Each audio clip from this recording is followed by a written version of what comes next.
This is an off-the-shelf video on Napoleonic battles, Austerlitz 1805, published by Avalanche Press.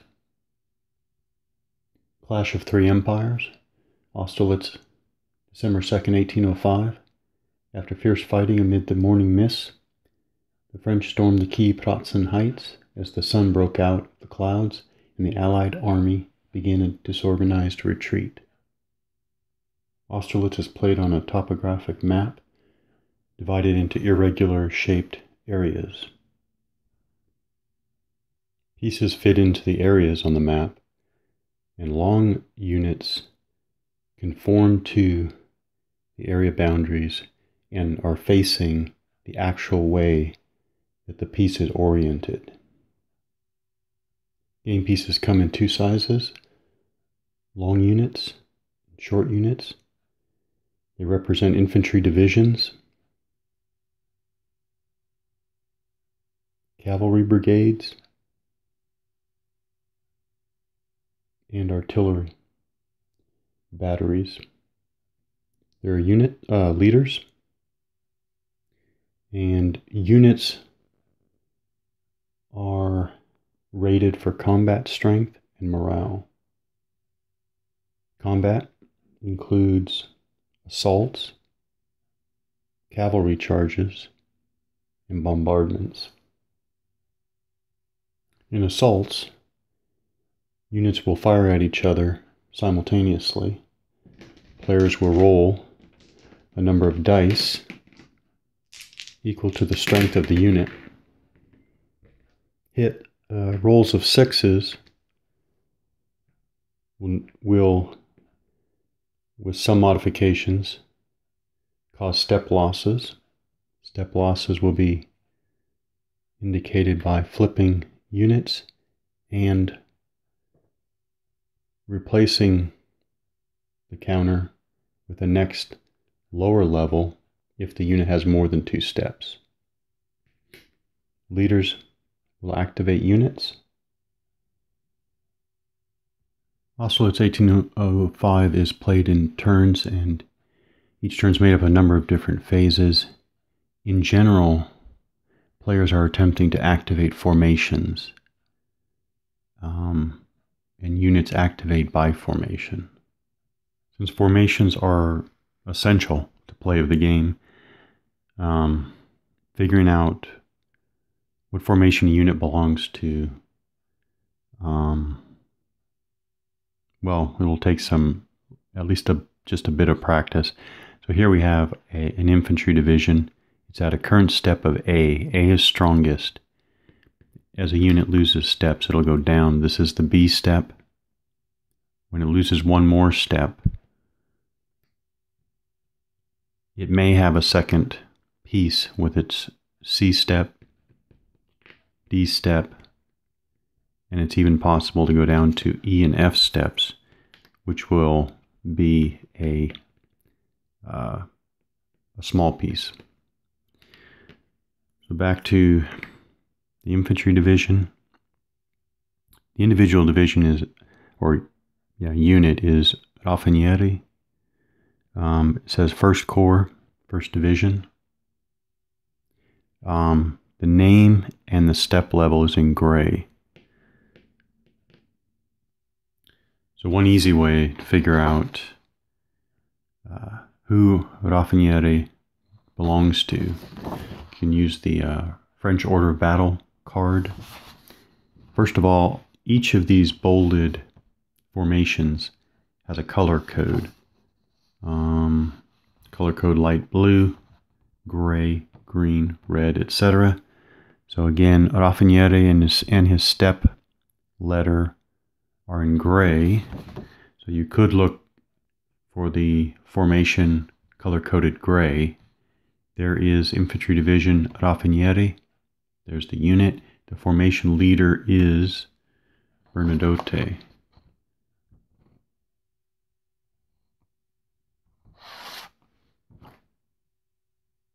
For a combat unit, the first number, the 4 in this case, is its combat strength, and 5 is its morale.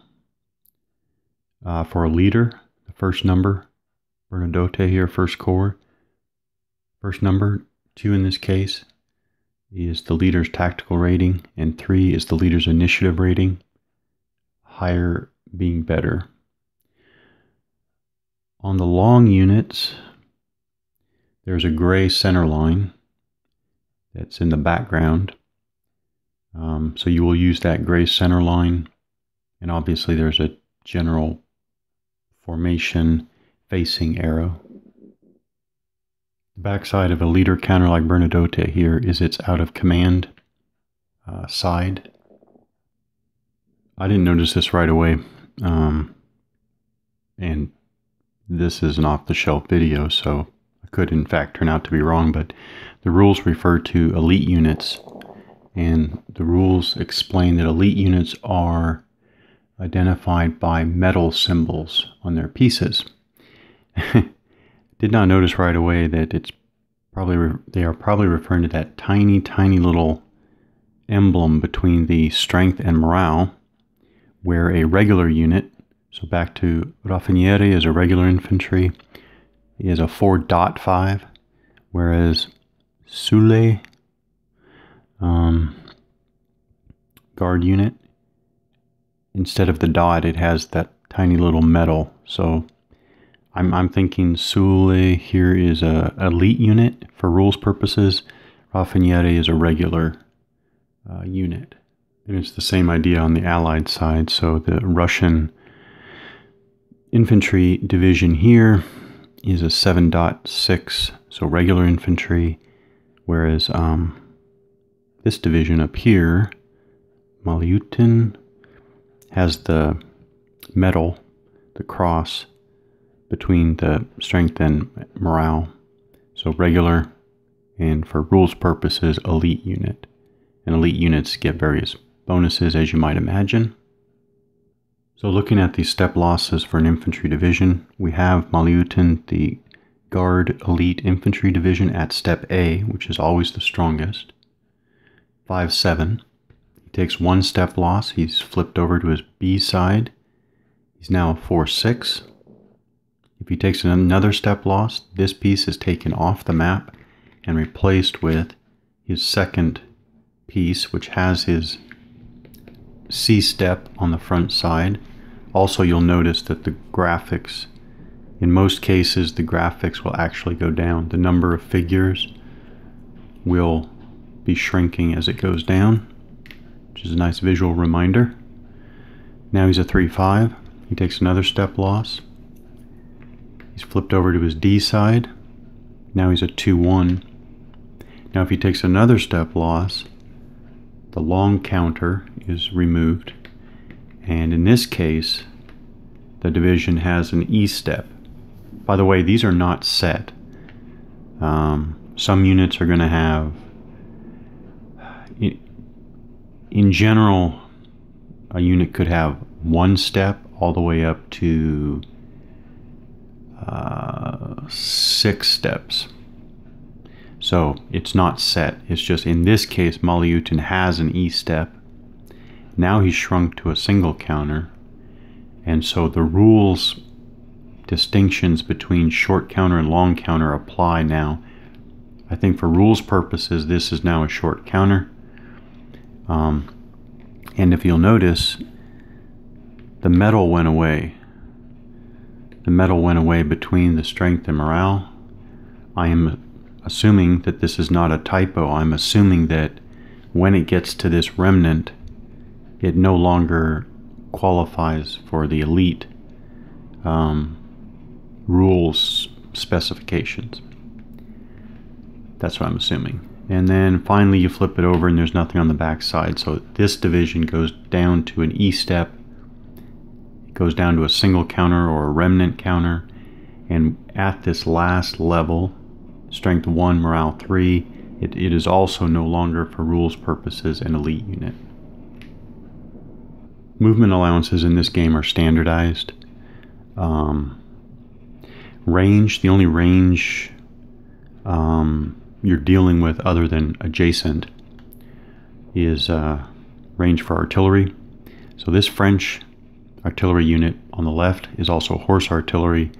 The 2 diamonds on the lower right side, that's the range. The number of areas that this horse artillery unit can fire across or over or through. And this Russian artillery has a range of 3.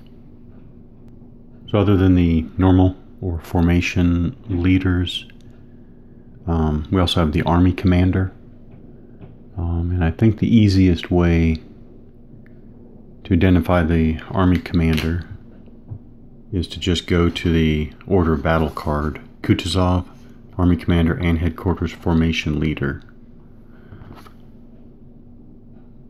There are also artillery leaders, like Kulin, artillery leader. Instead of having the tactical rating and initiative rating of a normal leader, artillery leaders are just going to have a +1 on them, on their counter. And there are also cavalry leaders, like Falcone, with the horse head symbol above his tactical rating and initiative. Just quickly about the scale. These are 1 hour daylight turns, 2 hour nightly turns, if the game in this series has night turns. So a lot is happening. This is very, very zoomed out. Individual strength points. We're looking at roughly 1,300 to 1,500 men, 400 to 600 mounted men for a cavalry strength point. Artillery unit, each unit represents 4 to 9 guns. It looks like a good deal of the heart of the game is everything to do with command. So there's a command phase in the sequence of play for the turn. Each player is going to determine the command status of units. Players determine which formation leaders are within the command radii of their army commanders or headquarters. So here in Area 20, we have Napoleon, and this is his headquarters. The headquarters unit acts like an army commander. The headquarters puts units in command. So headquarters have just one number, 4 in this case, which is its initiative. a headquarters initiative equals how many leaders the headquarters can put in command. Players also roll against the headquarters initiative to see if the headquarters can assign reserve or unassigned units to formations in the reinforcement phase. So during the command phase, both players are trying to put formation leaders, like Bernadotte, in command. And in general, the army commander and or army headquarters can put a number of formation leaders in command equal to their initiative rating. So, to just look at Napoleon, Napoleon can put up to 5 formation leaders in command. So this is up to 5 formation leaders. Napoleon can put up to 5 formation leaders in command as long as those leaders are within his command radius. So if the number of formation leaders within his command radius, if the number of commanders,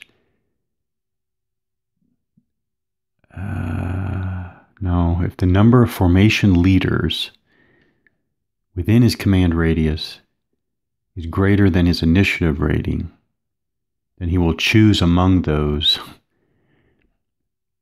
who will be in command, and the rest will be out of command. Let me just say that this whole process of putting leaders in command and rolling against leader initiative, it probably sounds a lot more complicated than it is. Maybe the way I'm describing it is not good at all. It's actually intuitive, and the best way is to actually do it. So Napoleon, initiative 5. Let's just say he has 6 formation leaders within his command radius, and he's going to choose the 5 of them, and let's say that Soult is left over. Now Soult will roll against his own initiative to put himself in command.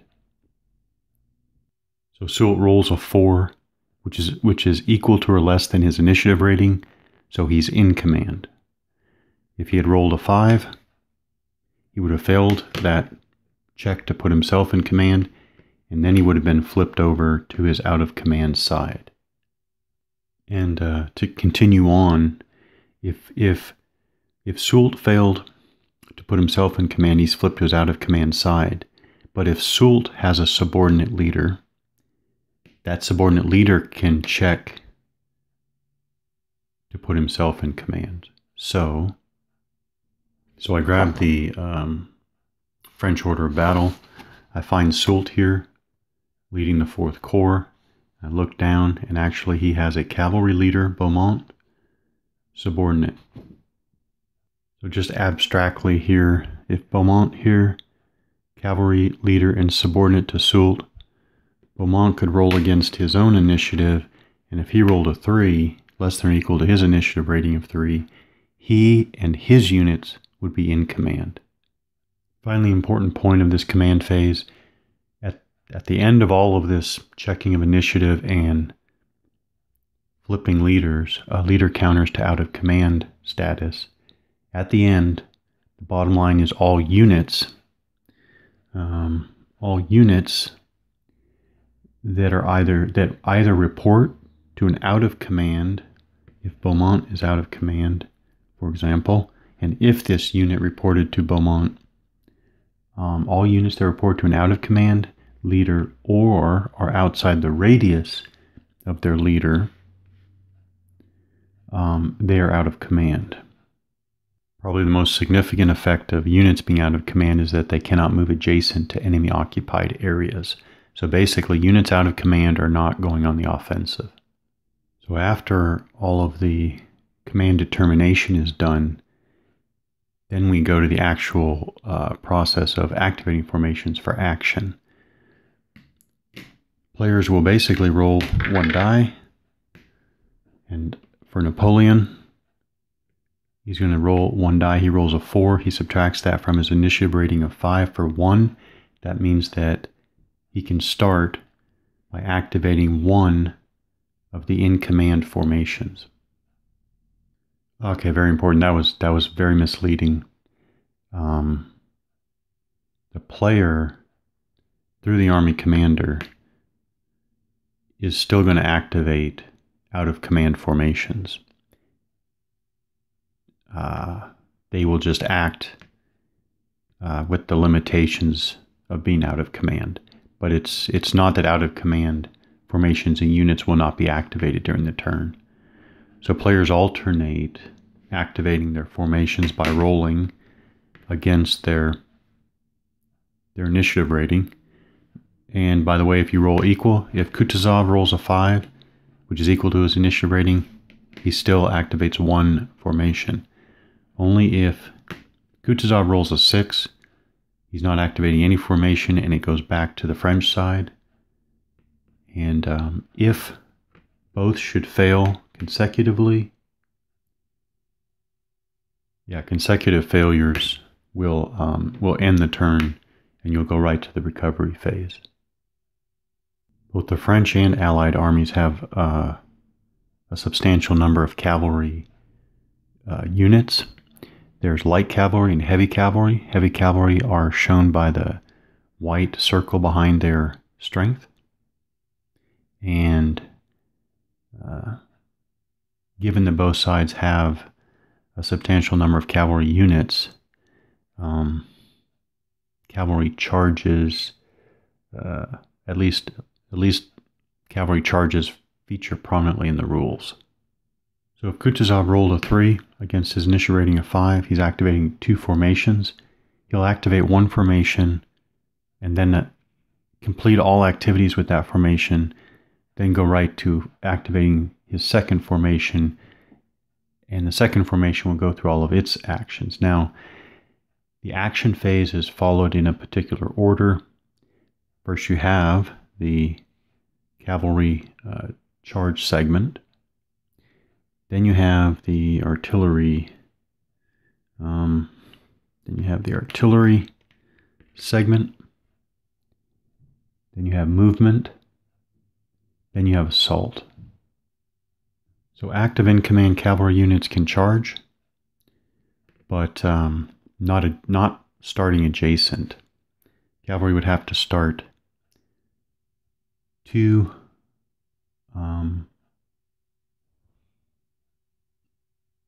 cavalry units must start 2 areas away from their target, and they must travel straight to their target. Charging cavalry move adjacent to the target. The defender adds up total strength and makes all modifications. Whatever the final strength is, that's the number of dice rolled. Hits scored on 6s, and those hits. So the charging cavalry take hits first and take those losses.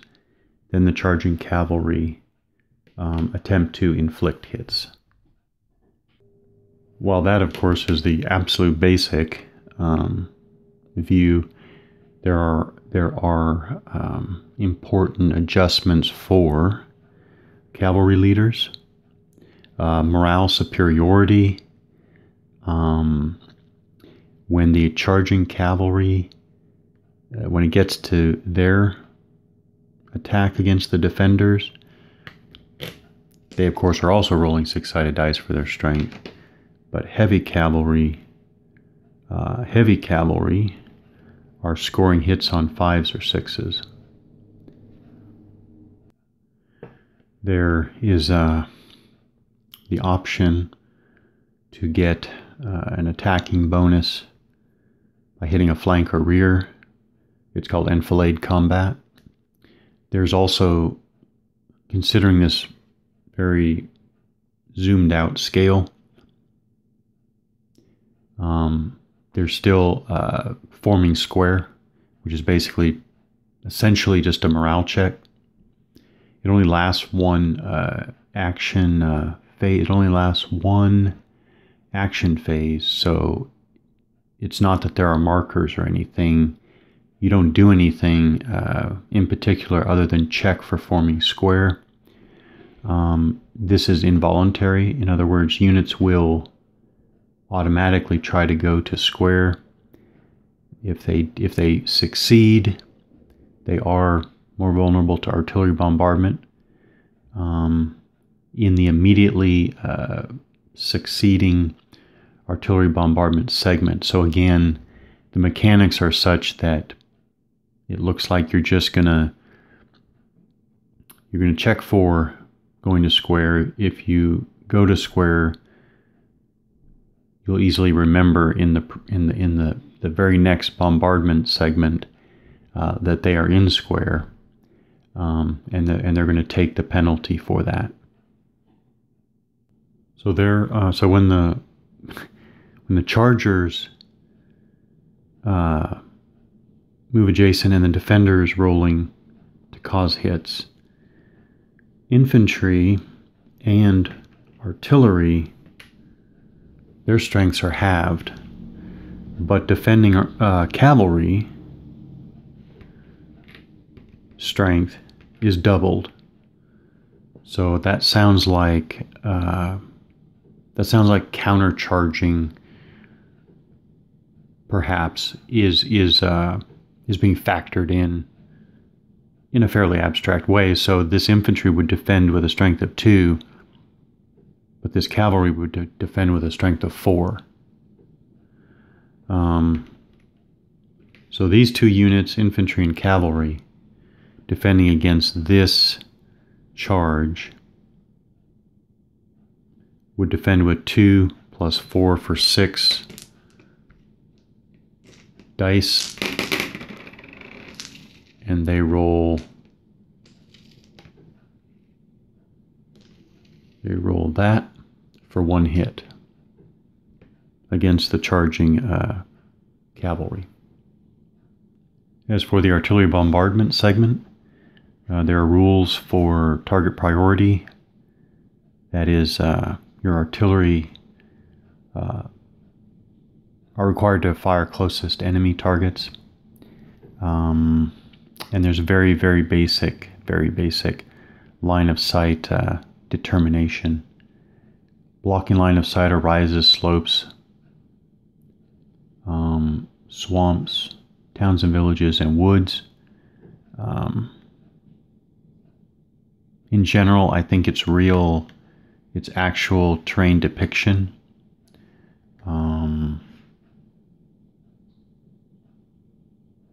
Except for, so I think for terrain, it's actual depiction, whereas units in areas block their entire area. Assaulting is basically firing and firing back with simultaneous results. There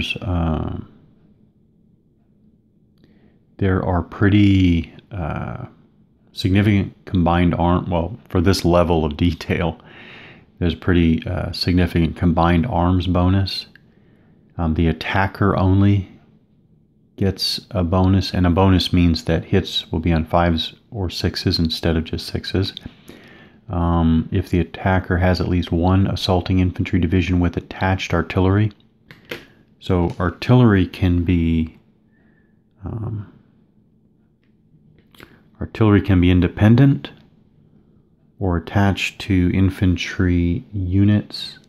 And if they're attached to infantry units, they're stacked with them. So infantry division with attached artillery and at least one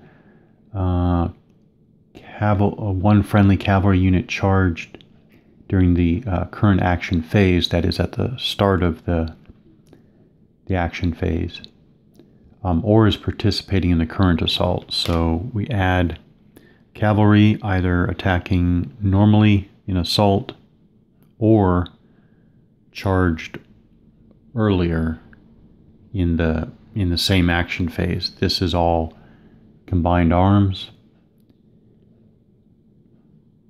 There's an option for light cavalry to retreat before combat.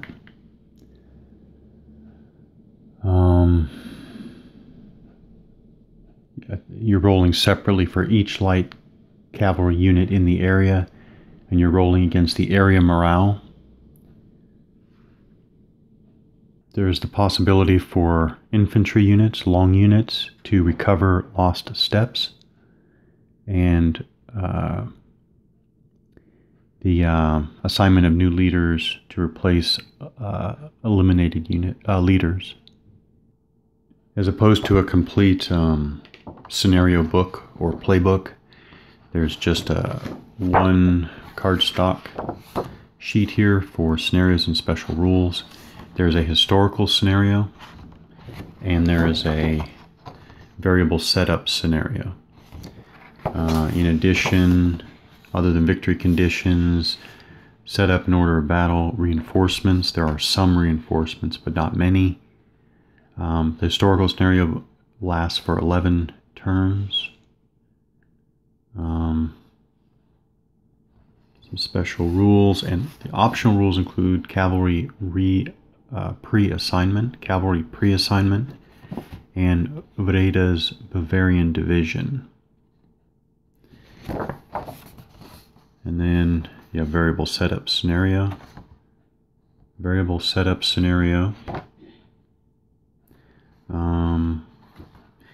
The optional rules for the variable setup scenario include Son of Austerlitz, regarding the fog on the battlefield, and mistaken identity.